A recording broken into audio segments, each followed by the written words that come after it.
आज आपण बनवूया पत्तागोबीचे धपाटे। तर काय करायचं, पत्तागोबीला बारीक किसून घ्यायचं। त्यानंतर त्याच्यामध्ये थोडं तांदळाचं पीठ, थोडं बेसन 50-50 क्वांटिटीमध्ये ॲड करायचं।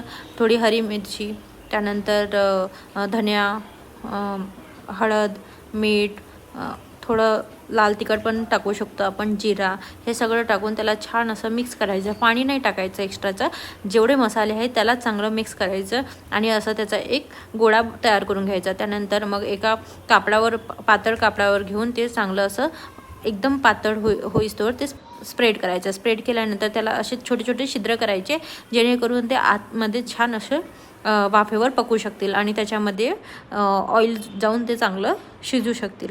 त्यानंतर मग असं कापडाला वर उचलून तव्यावर टाकून द्यायचं इथे, आणि तव्यावर टाकल्यानंतर त्याला छान तेल, थोडं तेल टाकून दोन्ही साईडनं